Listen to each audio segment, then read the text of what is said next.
to Macca about what he wanted me to talk about today. He suggested I paint a bit of a picture of what my role at Greyhound is. And I know last year when I spoke at Singapore, one of the biggest questions I got was, do you actually wear PPE and go to a mine site?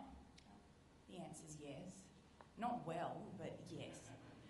And it actually turns out to be quite funny because when I go to a mine site and I wear PPE, it becomes blatantly obvious that I am actually only 5'3". There's no heels in steel caps. I've tried. So what I wanted to talk to you a little bit about is Greyhound. And one of the enterprise agreements that we've really spent a lot of time on in the last 3 years was our one at Wheatstone. So as many of you know, Greyhound has its traditional arm of express services who work their way up and down the east coast and up the centre of Australia. We deliver passengers, we take freight, we have Australia Post. We also have a number of commercial contracts. So they are in places like Bowen Basin, in Roxby Downs, and of course in Wheatstone, which is here in WA near Onslow. So for me, an average month, this is actually an average month. So I can go to Alice Springs, I can go to Sydney, I can go to Onslow, I can go to the Training Awards or the HR Awards, we can go to Darwin or Canberra, but this is life as being a national operator. Sometimes it's really fancy, like awards dinner or presenting to the boards and banks, speaking here at a conference, celebrating the success of our people by naming a coach after them, or like last night where we actually got to see Damien Christensen become Scania Bus Driver of the Year. Or sometimes it's 2 weeks on a remote mine site, in a camp, in camp accommodation with PPE, or a 5-day road trip through Central Australia.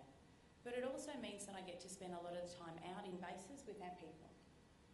But today we're talking about enterprise agreements, and for me they're always a massive challenge. They're critical to business. They dictate one of the biggest fixed costs in employee wage rates. They are expensive to run. They consume so much time at all levels of your business. They provide an amazing way to consult and work with your employees, but they have the real potential to create absolute havoc in your day-to-day operations. So unlike Macca and Mike, I'm not a lawyer. So today I'm just going to tell you some stories about what we've experienced and what we've been through. These guys have talked to you about the rules and the process already, but there are some things that I think that we all really need to focus on. You need to know the rules. You absolutely need to know the rules before you walk in the room. And you need to use them to your advantage because the union will. You get to own the process. It's yours. And communicate. If you think you've talked enough about your agreement, it's time to send out another comms. And we do that face-to-face, at barbecues, at pre-starts. We put messages on pay slips. We send them notes on Navman. We send documents home so that their partners and children can read what it is that we're offering and how much money's at stake. We put posters up. We have conversations with individuals. We do what I like to call the all-singing, all-dancing roadshow, where you pack your bag and you spend 2 weeks traipsing around Australia talking about what's going on. You cannot talk enough about your agreement and what's in it. And as Mike said, the unions are so good at it. And the reason that they're good at it is they don't have to worry about the truth getting in the way of an amazing story. You need to know where you're going to end before you start, and you need to make sure that everybody in your management team agrees. If you don't know what you're going to die in a ditch over, you're not ready to start negotiating. You need to know exactly when it's time to start digging the trenches and bunkering down well before you reach that point. You have to cost everything, and then you have to cost it again. You need to know what every change to a clause, an hourly rate, an allowance or an entitlement is going to do to your cost base. You need to learn your limits before you go in the room and what it is that you're willing to trade. And of course, nothing's agreed until everything's agreed. You might agree in principle on the way through on the items, but the whole agreement has to be costed and positioned at the end as one complete package. In some ways, it's a bit like Clash of Clans, which I think everybody else has been playing for years, but I'm really new to, and I'm a little bit addicted to this game. But you would never consider going into a clan war before you'd prepared your war base. You'll pick your team, you ask them to join you. You look at your opponent, you see what defences they have in place. You work out what you need to get past those defences and whether you're even ready to engage with them. You check your team is okay, you share your resources, you get everyone ready, and then when you know what you have, what you need, and what it is that you're prepared to sacrifice, you press the go button. And enterprise agreements are exactly the same. One thing I say all the time in our business is know your rules, own the process. The process is yours. It is not the unions. It is not your bargaining reps, and it is not your employees. Your business owns the process, and you need to know the rules and how to work them to your advantage. So I'll start telling you my first story. When I first started with Greyhound about 3.5 years ago, the TWU in WA were quite excited to hear that they had what they called this young lady actually starting with them in an ER capacity. So they sent us a barrage of really formal letters. They were quite aggressive, very, very demanding, saying that we needed to bargain with them immediately for an enterprise agreement at Wheatstone. Wheatstone is a really heavily unionised agreement. The CFMEU is there, the Electrical Workers Union is there, the TWU have a little tiny space. And the construction workers up there are on incredible high rates of pay. They're on about $180,000 a year, plus penalties, plus leave, plus special project allowances. But bus drivers, as we know, are not construction workers. We have a contract up there to deliver busing services, and Bechtel manage the contract. And they look very closely at what happens in the IR world to make sure there is harmony and there are no interruptions, no dispute, no stop work ever. They want to know what is going on, and they want to make sure that you will not drop a busing service, because the second you drop one of those, the construction site stops. So when the TWU started with their letters, we had to make some decisions, and one of those was we weren't ready to bargain. We hadn't gotten ourselves prepared, and we actually had a valid agreement in place. So we said, no, make me. They sent us another couple of letters, as you can imagine. So we said it again, make me. My agreement's valid, it's in place, it's not expired. So they sent us another couple of letters and said, we're going to take you to the commission. I said, okay, which day? Because my agreement's valid, I'm not going yet. We will bargain when we are good and ready, and not 1 minute beforehand. That was just the start of the threats. But funnily enough, they didn't take us to the commission because we knew the rules and we owned the process, and they had no grounds to go. So we didn't start bargaining until we were ready, and it was about 6 months after they started with the barrage of correspondence. When we started to bargain, we were really proactive with our employees. This is your agreement. This is your opportunity to have your say. You need to be involved. You need to nominate yourself or one of your mates if you want to be at the table. Otherwise, you won't be there. We sent out comms. We sent out the NERR with no amendments. We ended up with a team of 16 employee reps, and the TWU. So we arranged for our first meeting, and it's a little bit quirky on site because Bechtel won't let the union be on site. So we actually had to organise every meeting to happen in Onslow, which meant we found that there's actually one meeting room where you can do that, which is in the caravan park. The TWU didn't want to fly someone up for the meeting, and they said that they weren't coming. They spoke to our employees and again didn't let the truth get in the way of an incredible story and said, we haven't been fair. We're not following the rules. You're breaking the law. It's illegal. We're going to stop Greyhound from doing this because we don't want to go. And we said again, take us to the commission. This is our agreement. This is our process. It begins today and it begins with this meeting. Come or don't come, but we're not breaking the rules. We had our first meeting. The TWU didn't come. We actually made some progress because the TWU not only didn't show up, but they didn't take us to the commission. So the first threat that they had made, our employees saw that they couldn't follow through on it. But agreements aren't necessarily about bravado the whole time. They're also about hearts and minds. They're about listening to your employees and showing them that you actually care. In every agreement process, you will find lots and lots of little things that make life hard for employees. Really, really easy things to fix. This is where you need to do the work at the start to get your employees engaged in the process, to separate agreement issues from what we call operational issues. This is where you get your quick wins. You get some engagement and you get your pathway to your yes vote. Every agreement I've ever been involved in, whether it's been in banking and finance, in retail, in hospitality, or now with Greyhound, there are always issues about tea, coffee, the biscuits, or the lack of biscuits, the toilet paper, discrepancies between what happens in the office and what happens at the base. But these are little issues that are actually really big issues for our people. Put them on a list, fix them on the way. You will get more gains from this than you can imagine. But hearts and minds can be tricky, especially when it moves away from an agreement to becoming a matter of principle. As some of you in the room know, because I've talked about it before, our enterprise agreement negotiations at Wheatstone could at best be described as protracted.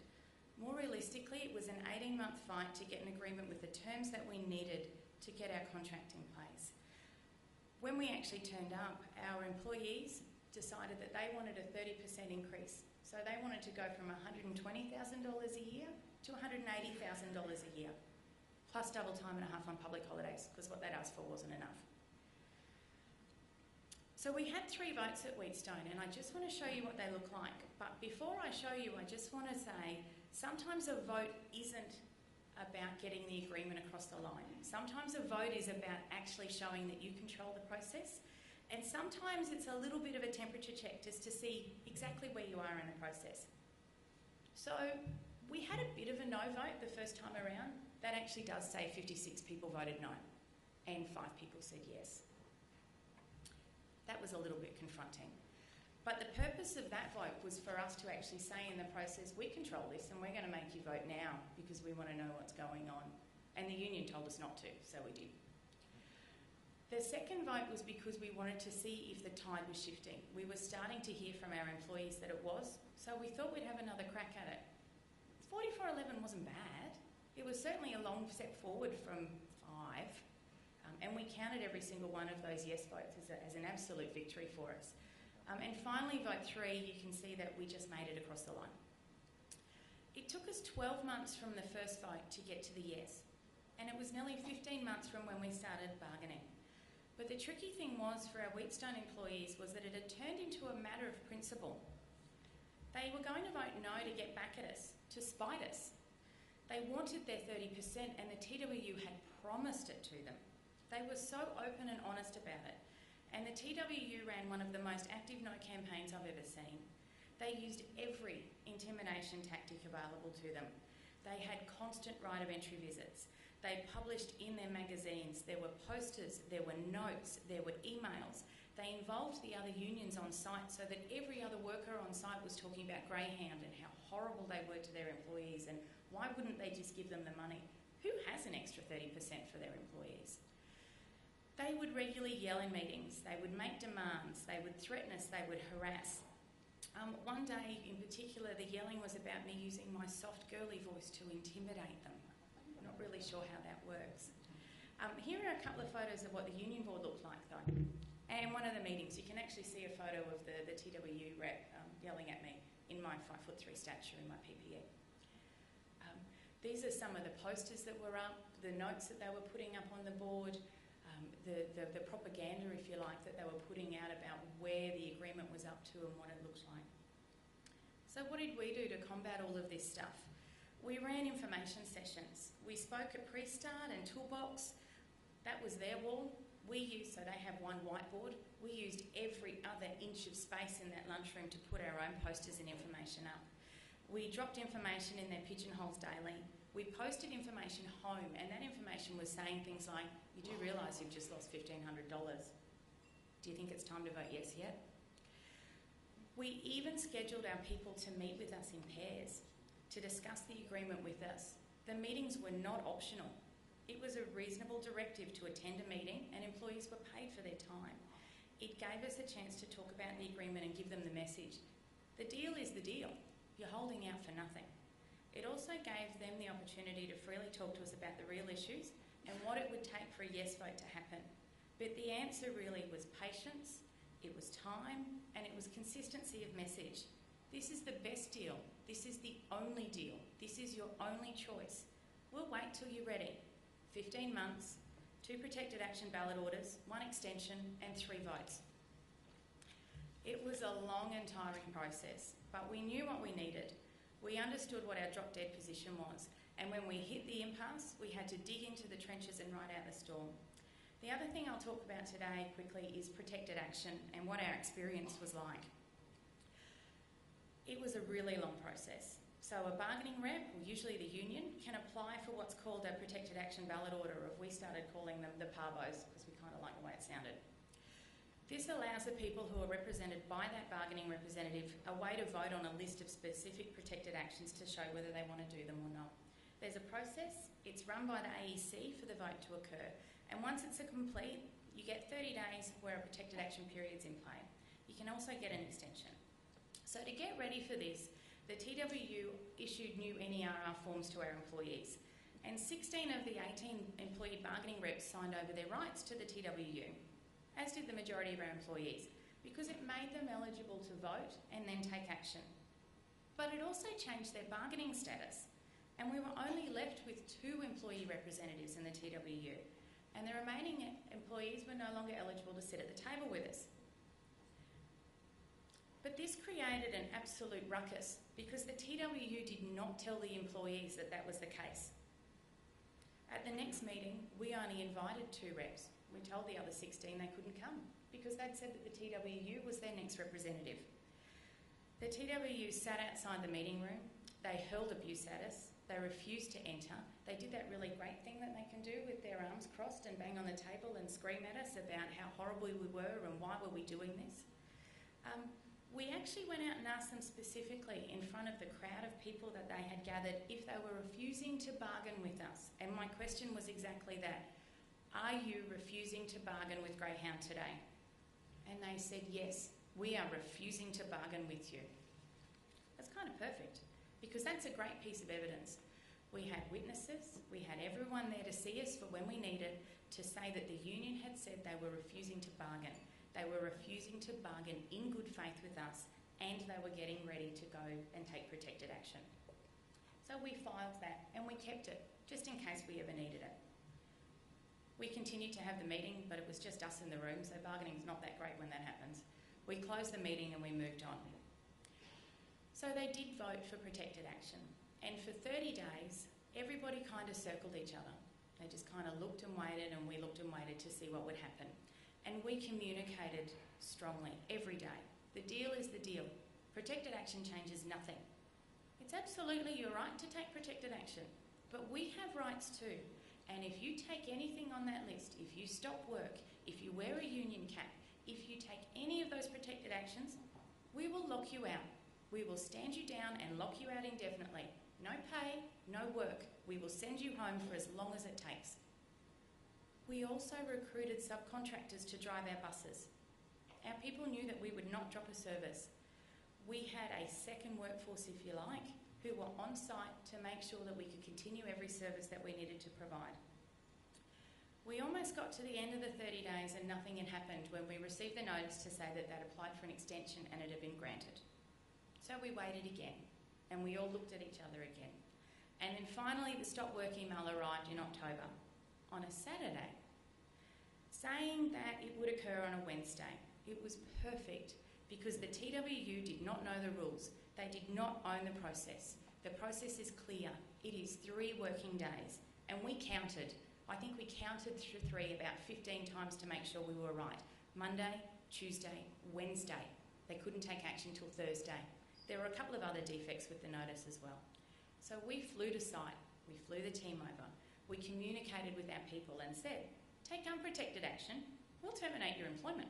The TWU has misled you. This is not legal. It is not protected. You've put your trust in the wrong place. What else have they misled you about? The deal's the deal, guys. Maybe instead of taking action, you should vote. We also went to Fair Work to get this stopped. And we shared the letters and the communications with our people on the notice boards, in pre-start, at sign-on, every opportunity we had.